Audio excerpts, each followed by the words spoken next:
At Hill Air Force Base, just after 0630, the supply warehouse stretched quiet and cavernous under the pale hum of overhead lights.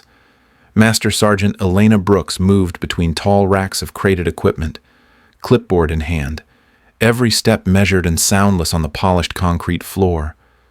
Her olive flight jacket, well worn and softened by time, bore a patch on the right shoulder that no one could identify, a muted tangle of grays and black geometry that drew sidelong glances. Outside her world of inventory control and logistics precision, she was invisible. Among the daily bustle of lieutenants, techs, and enlisted crews, Elena kept her rhythm steady. Every number mattered. Every requisition had a place. Her pen scratched softly across the manifest sheet as she verified the latest incoming pallet of electrical connectors and maintenance kits, most tagged for an A-10 Warthog squadron rotating back through Nevada next week. At 0810, voices echoed down the long corridor that led from the admin wing. Lieutenant Colin Brenner's cadence was unmistakable, confident, and clipped. He led a pack of cadets through the main aisle, their boots clattering louder than necessary, every gesture animated with authority. He called the space a hidden nerve center, noting its importance while dismissing it in the same breath. They passed her station as he waved vaguely at her direction. "That's Sergeant Brooks. Been here forever. She handles the boxes so the rest of us can do the real work." The cadets snickered. One nudged another and muttered something about the jacket. The patch caught a few eyes again. One said it looked like surplus junk. No one spoke to Elena directly. She didn't look up. Her hand moved evenly down her list, initialing next to each serial code with practiced clarity. Behind her, laughter drifted back as they moved on. It wasn't cruel, just thoughtless. She paused only long enough to straighten a loose cable tie on a crate corner, then continued checking off the item count for IR flare decoy canisters. Nothing delayed her work. Efficiency had a rhythm. She found comfort in that. By 09:05, the warehouse returned to quiet. Elena walked the secondary aisle, confirming barcodes against digital entries, noting an error in an outgoing order slated for Camp Lemonnier. She flagged the pallet with red tape. Logistics didn't allow for guesswork. Her work meant something, even if no one around her understood how deeply. Her posture stayed upright, shoulders relaxed but alert. She never rushed, but she was never idle. Her radio crackled with a query from the vehicle parts depot, asking about a delayed hydraulic pump requisition. She answered in short, precise bursts, tone neutral, no wasted words. She'd already rerouted the shipment yesterday. She stopped briefly at a storage cage to scan a set of encrypted communication modules, handling them with care and noting their destination. Somewhere near the Horn of Africa, she suspected, but she never asked questions that didn't belong to her lane. That had become second nature. Later, near 10, a junior airman passed by with a clipboard and glanced at her jacket again. He started to ask something, then thought better of it. She didn't notice, or she acted like she didn't. Elena returned to cross-checking container seals and recording ambient temp readings for climate-sensitive gear, adjusting numbers where needed. No one thanked her. No one offered small talk. She didn't seem to mind. Her world was measured, contained, and understood. In a place full of noise, she chose stillness. In a base obsessed with performance reports and upper-out promotion tracks, she stayed where she was, and no one could figure out why. But in the quiet discipline of her movement, in the smooth transitions from crate to form to system terminal, there was an ease that didn't come from training manuals. Elena didn't just know her job. She moved like someone who had nothing to prove and everything already settled. And that, more than anything, made her presence unsettling to those who never noticed how much she noticed them. At 12:20, the base cafeteria buzzed with the midday shuffle of uniforms, trays clattering, and conversations bouncing between tables. Most personnel gathered in familiar clusters, eating quickly and laughing between bites. Toward the far corner, Master Sergeant Elena Brooks sat alone with a tray of simple food and a tablet pulled up beside her, reviewing supply manifests as she ate in methodical silence. Cadet Maya Hill hesitated near the entrance, balancing a tray of her own. She scanned the tables, caught sight of Elena, and made her way across the room, ignoring the curious glances from her peers. Maya was quiet by nature, but something about Elena's composure earlier had stuck with her. It wasn't just professionalism. It was something deeper. "Excuse me. Ma'am, mind if I sit here?" Elena looked up, eyes calm but unreadable. She gestured to the seat across from her without saying a word. Maya sat down and took a quick bite of mashed potatoes before speaking again. "I was on Lieutenant Brenner's tour this morning. You work in logistics." Elena nodded and returned her eyes to the screen. "Inventory and distribution," she said simply. Maya waited, unsure if that was the end of the conversation. "I noticed your patch. I couldn't find it in any unit directory. Is it from a prior deployment Elena didn't look up right away?" Then she reached for her cup of water and took a slow sip. "Some things don't show up in directories," she said, setting the cup down. Maya smiled awkwardly. "That makes sense. Still, you seem to know a lot more than just inventory. Your suggestion about the routing corridor during the tour, I'd never even heard of it. It's not complicated. You track movement patterns long enough. You start to see where things bottleneck. Supply lines aren't just about boxes. They're about behavior." Maya leaned in slightly, drawn in. "So you predict what a unit will need before they ask?" "Sometimes. Depends on the mission type, operational tempo, and terrain. If you've worked enough deployments, you know which items disappear first in desert rotations versus Arctic, for example. That sounds more like forward logistics planning than warehouse inventory." Elena finally looked up. Her expression didn't change, but her eyes seemed sharper. Good logistics doesn't just react, it anticipates. If you're only sending what they ask for, you're already late. Maya sat back, letting the words settle. She wasn't sure what she'd expected, but this wasn't it. Elena didn't speak like a warehouse manager. She spoke like someone who had written the doctrine herself.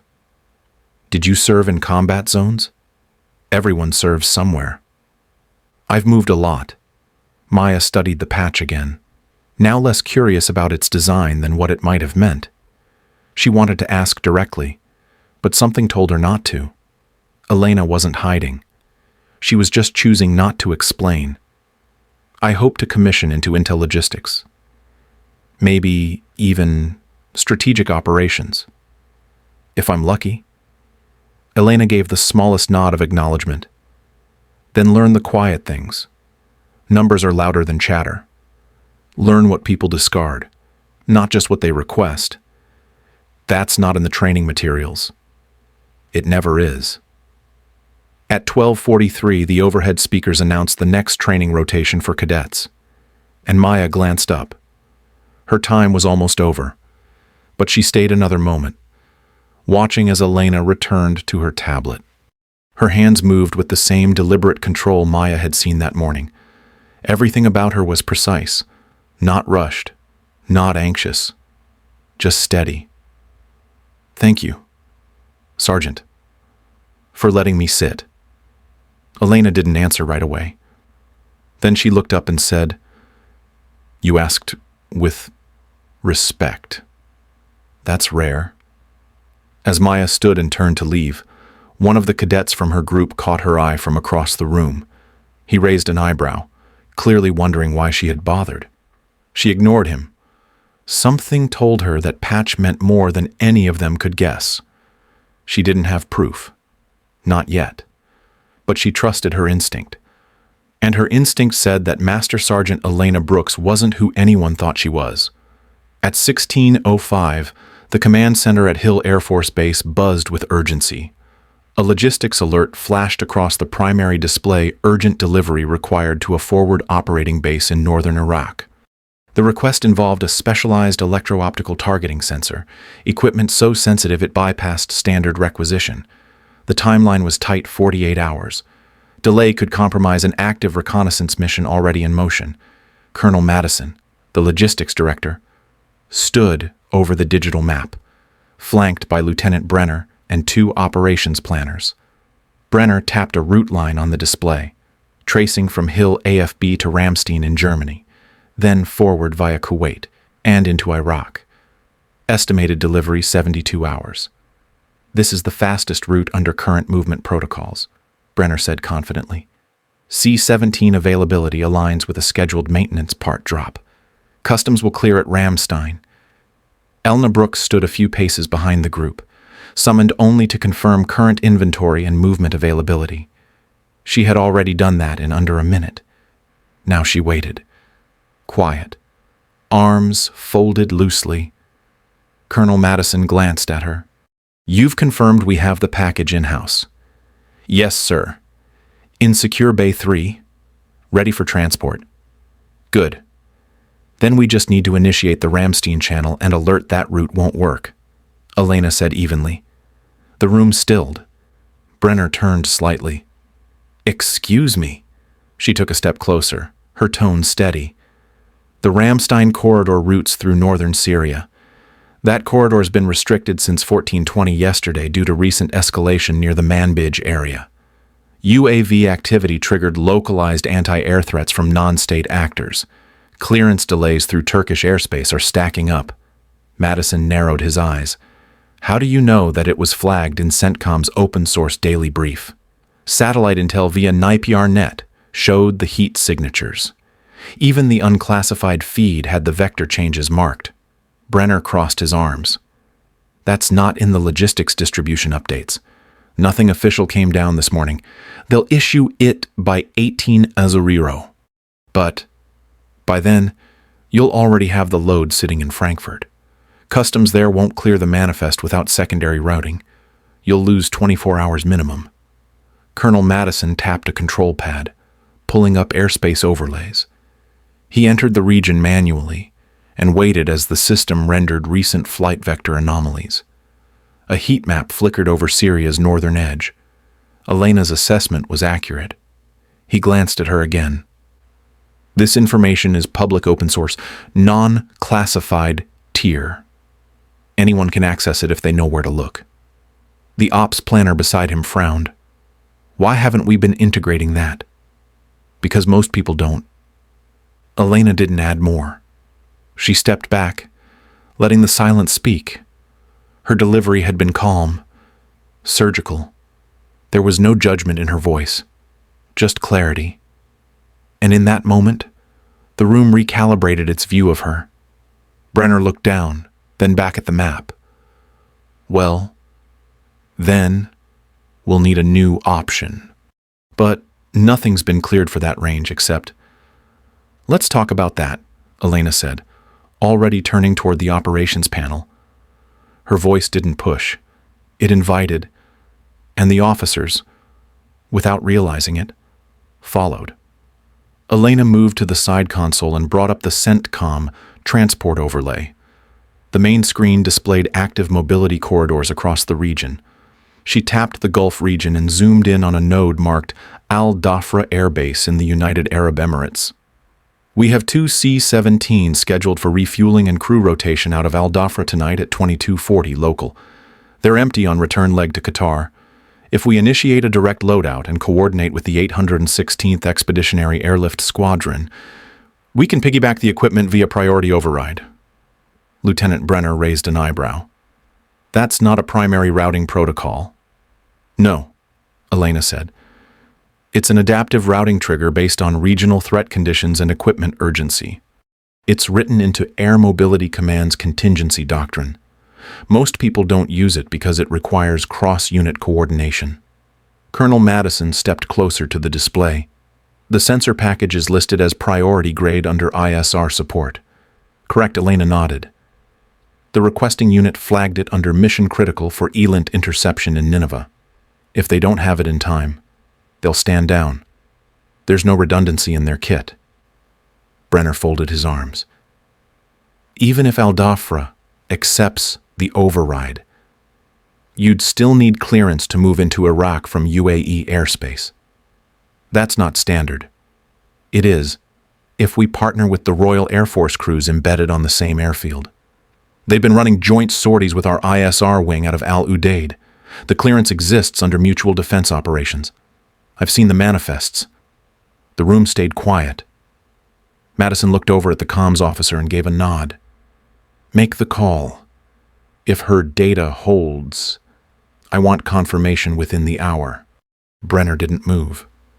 His voice, quieter now, cut across the table. How do you even know these channels exist? Elena's gaze met his. Logistics isn't about moving things. It's about understanding where everything already is and who has the authority to say yes. I've been doing that for a long time. Colonel Madison tapped the digital map again. The route calculated Hill AFB to Al-Dhafra via direct military airlift, then forward staging to Erbil under joint clearance. Estimated arrival 45 hours. With buffer. Better than anything else on the table. Well done. Sergeant, he said. Brenner didn't speak.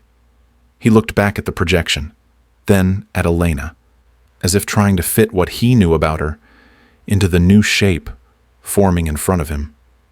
Elena simply returned to her seat near the console and picked up the manifest list. Her expression hadn't changed, but the room had. Where before they had seen a quiet supply tech, they now saw someone else entirely. Someone who wasn't just keeping up, she was 10 steps ahead. At 09:15, the massive hangar on the east side of Hill Air Force Base had been cleared and swept for the arrival of General Marcus Harlan. Word had spread quickly that a 3-star general from Joint Special Operations Command was on site for what was being called a routine readiness inspection. But nothing about the pace of preparations felt routine. Uniforms were perfect. Formations were tight. Everyone stood a little straighter. Rows of personnel lined the floor in departmental blocks. Logistics was far off to the right, near the loading dock. Elena stood near the back of her group, slightly obscured by a stack of boxed MRE pallets. She wore the same jacket she always did. The patch was still faded, the colors worn down to washed-out grays. General Harlan entered with 2 aides, followed by the base commander and senior staff. His stride was short but deliberate. His presence silenced even the rustle of movement among the ranks. He paused to ask questions at each section flight ops, medical, maintenance. His tone was measured. His eyes missed nothing. When he turned toward logistics, Lieutenant Brenner stepped forward with a sharp salute. Logistics Division, sir. 27 personnel covering inbound and outbound operations for this base and 3 support locations. Current fulfillment efficiency is 98%. The general nodded but didn't stop. His gaze swept the rows. Then it halted. He took one more step forward and looked past the front row. For a moment, he simply stared. No words. No recognition visible to anyone but himself. Then, his eyes dropped slightly to Elena's shoulder. The patch. He blinked once. His face changed. Harlan stepped past Brenner without a word. Past the commander. Past the entire row. He stopped directly in front of Elena. The hangar seemed to still. He looked at her face with a kind of reverence. Then, in complete silence, he stood at attention and offered her a crisp, formal salute. Gasps were audible from 2 rows back. Maya's jaw dropped. Brenner looked like someone had punched the air out of his lungs. Major Brooks, Harlan said softly. I thought Phantom Unit was gone. Elena returned the salute. Clean and sharp. Not all of us. Sir. The general's voice carried across the hangar now. Do you know who you have working in your logistics division? This woman once commanded one of the most classified operations groups in modern military history. He turned to the stunned officers behind him. Phantom Unit never officially existed, but she did, and she led them. Brenner stared at Elena, speechless. Maya's eyes widened with something between wonder and disbelief. Elena didn't flinch. She lowered her hand and stepped back into line. The general took one last look at her, then turned away. But everyone else in the hangar saw it. Whatever they thought they knew about Master Sergeant Elena Brooks had just been rewritten in a single moment. The silence after General Harlan's salute lingered longer than protocol allowed. No one moved. The sound of boots on concrete, the hum of air circulation. Even the low static from a nearby comms panel seemed to fade under the weight of what had just unfolded. Colonel Dennison, the base commander, stepped forward, his voice strained.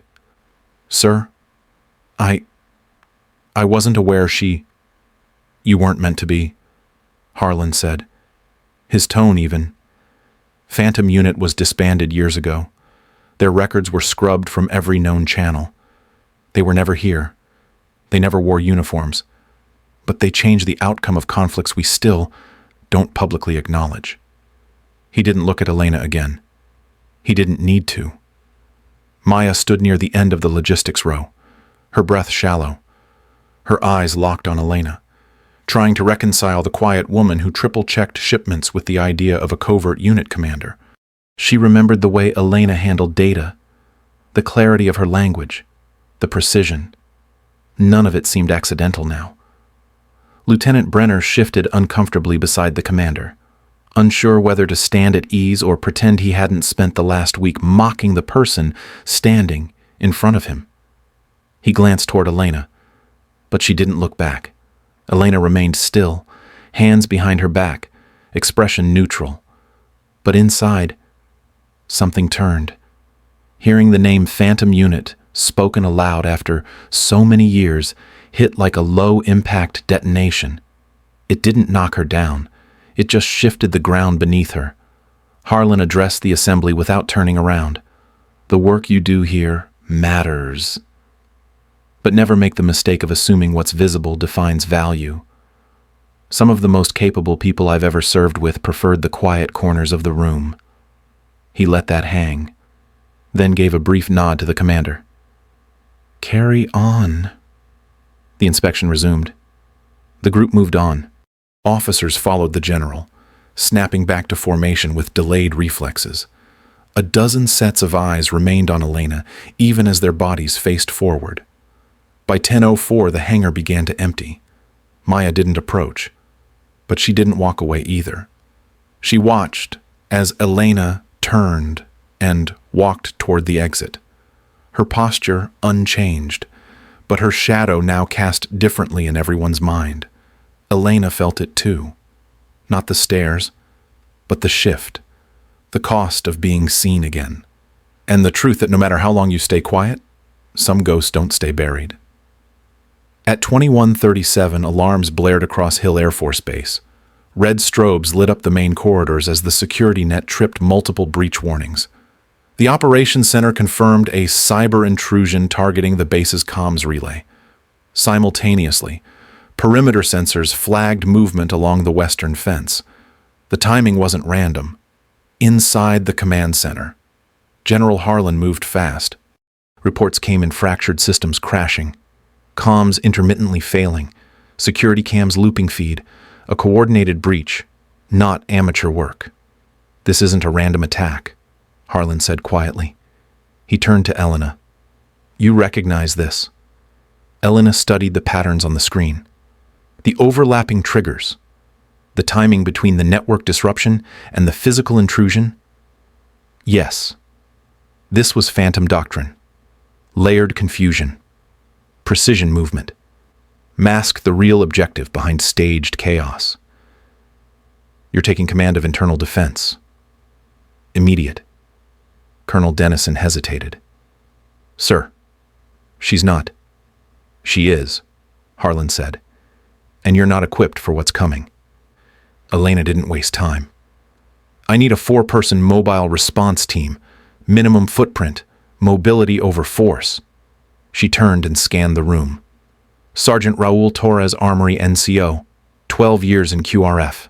Specialist Maya Hill, untrained but sharp. She sees what others miss. Lieutenant Brenner, he knows base protocols, can navigate command chain resistance. They'd have to work.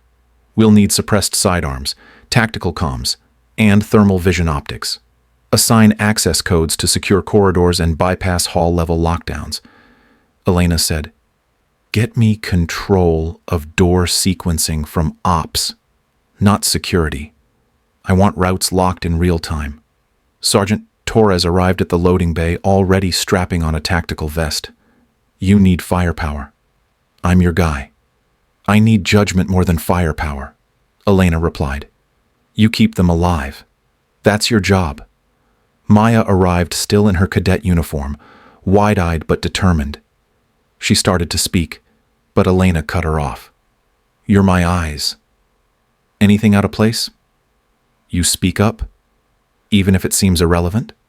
Maya nodded, already scanning the gear table as she pulled on a ballistic vest. Brenner stepped in, expression guarded. "You sure I belong on this? You know how this base responds to authority? And you've seen how I work. If there's pushback, you're my in." They moved quickly through the lower corridors, following Elena's route toward the secure warehouse annex. Standard procedure would direct forces to intercept breach points at the perimeter. Elena did the opposite. She ignored the noise. "They're using a distraction approach," she said. "Like we used to. The target isn't the fence. It's whatever we least expect." "So where's the real objective?" Torres asked. "That sensor array we routed this morning. It never went out. It's still staged in Warehouse 3. That's where they're heading." Brenner blinked. "You rerouted it. I never trust cargo visibility on unsecured manifests. We rotated it internally until final transport confirmation. You hid it from the system. I logged it manually. It's faster when you know what to watch." They reached the annex at 22:03. Elena signaled for low-light mode. No comm chatter. They moved in diamond formation, Maya holding rear angle. The lights flickered as the backup grid kicked in another layer of the breach. Total blackout was next. They moved silently, avoiding main halls. Elena read the layout without looking. Maintenance shafts, storage corridors, dead zones and camera coverage she'd memorized on day 1. By the time they reached Warehouse 3, Elena raised a fist. "Hold position." She pointed to a vented corner above the entrance. One of the grates was misaligned. She tapped her earpiece twice. Movement inside. "They're here," she said, "and they're moving exactly like I would, which means we're already late." "What do we do?" Maya whispered. "We go off book. Standard would breach. I want eyes first." Torres pulled a microdrone from his pouch and sent it through the upper vent. Elena crouched, watching the feed on a wrist screen. 3 hostiles. Tactical movement. No insignia. But the spacing. Hand signals. Pacing, she knew it. Phantom veterans or someone trained by them. We hit fast and quiet. No full spread. Short burst discipline.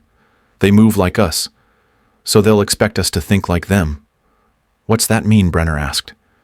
"It means we don't. Not this time." Elena raised her sidearm. "Let's change the rhythm." At 22:11, the inside of Warehouse 3 was lit only by red emergency strips along the base of the walls. Shadows stretched in odd angles across metal shelving and crates. The air was still, thick with the kind of silence that follows something broken. Elena moved ahead of her team. Hand signals crisp. Her footsteps absorbed by the industrial rubber floor. She scanned the aisles, noting displacement, a boot print half-pressed in the dust, a slight shift in crate position.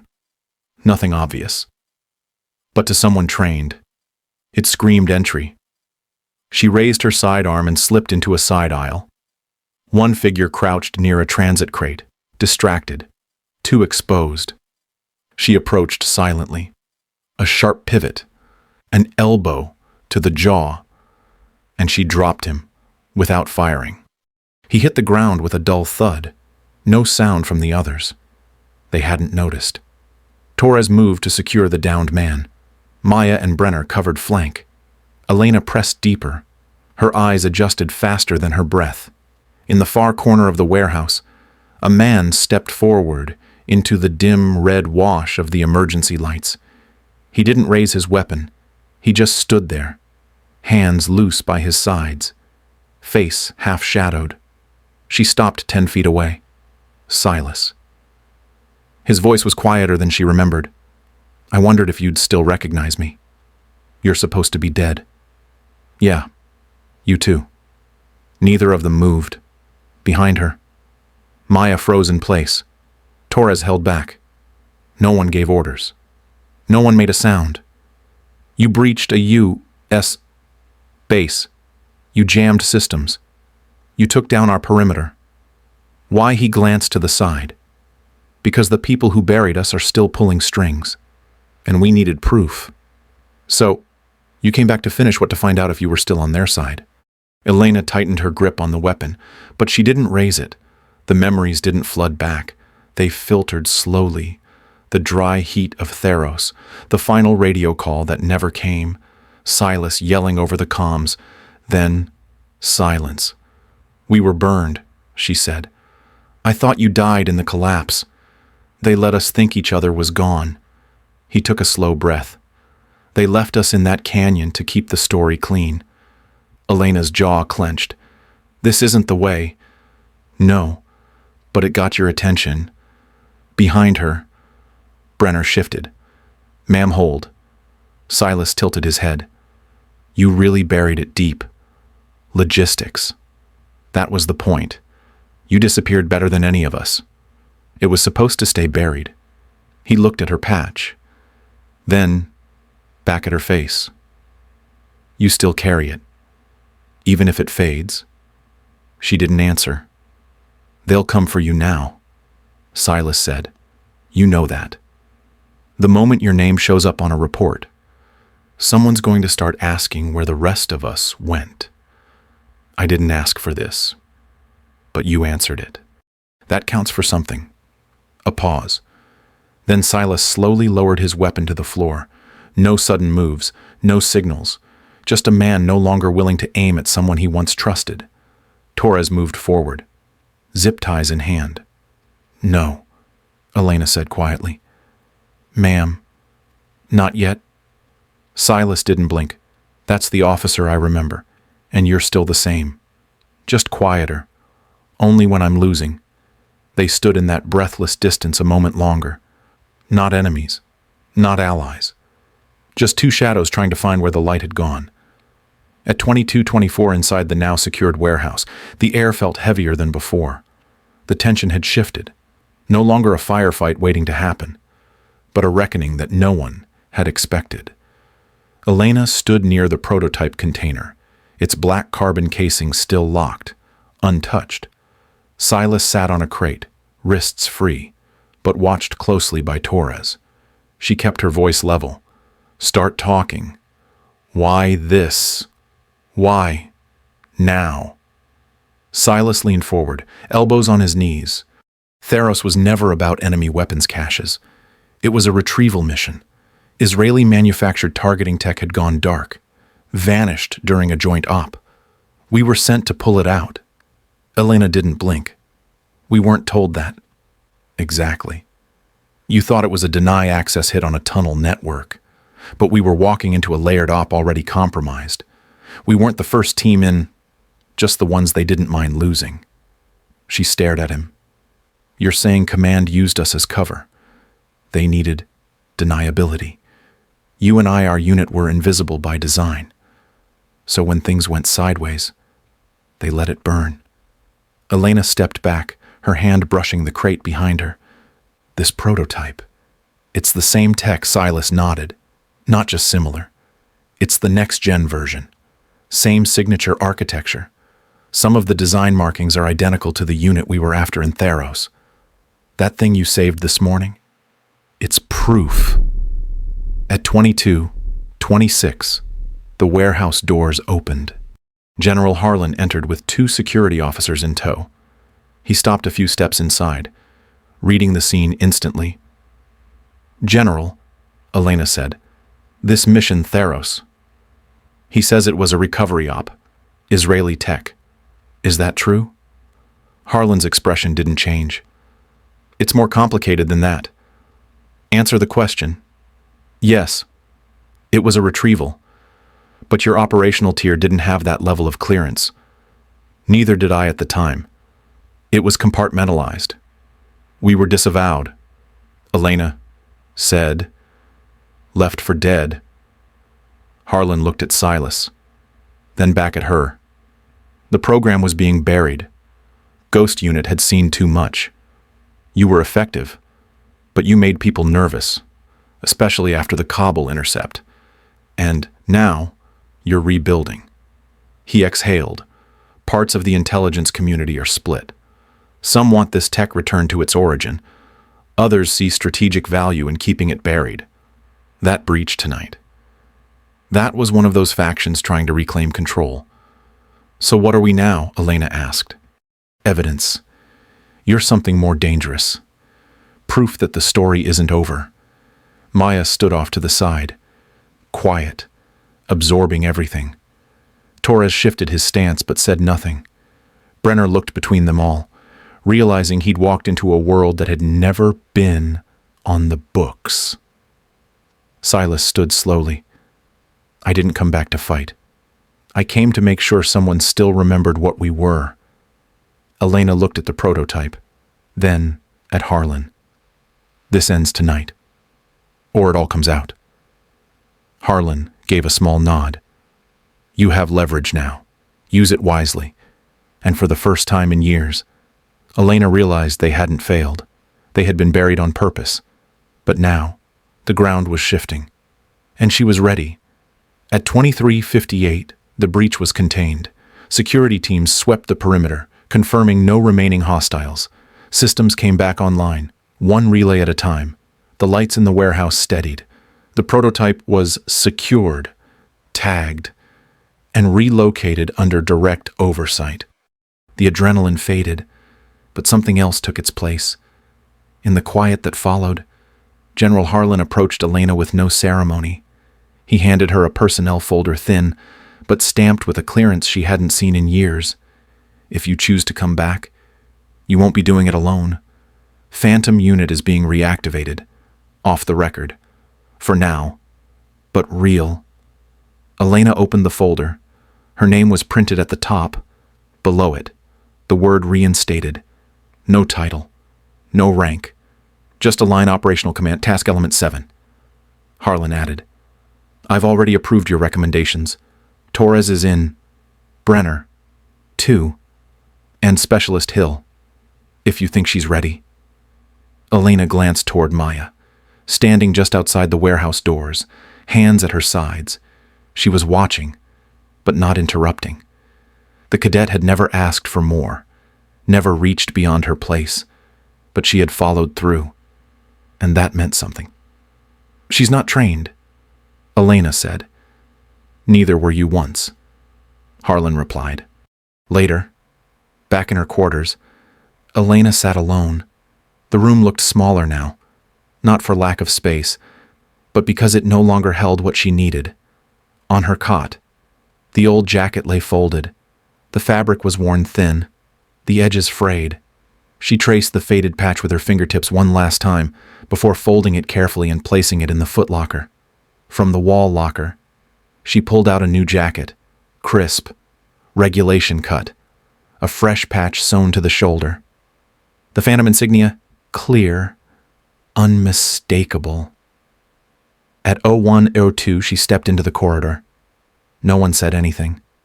But as she passed by, personnel moved aside without instruction. Not out of fear, out of recognition. She wasn't just the woman who worked in the back anymore. They had seen what she carried, near the operations wing. Maya waited. She stood straighter now. Elena paused beside her. "You still want in?" Maya nodded without hesitation. "Good." Then, Start listening harder than you speak. Ghosts don't talk much, but they see everything. Maya smiled, quiet and proud. As they crossed the airfield together, the night breeze caught the edge of Elena's new patch. It didn't flap like the old one. It held firm. She wasn't disappearing anymore. She was stepping back into the place she'd once built, this time by choice. Whatever came next, she was ready.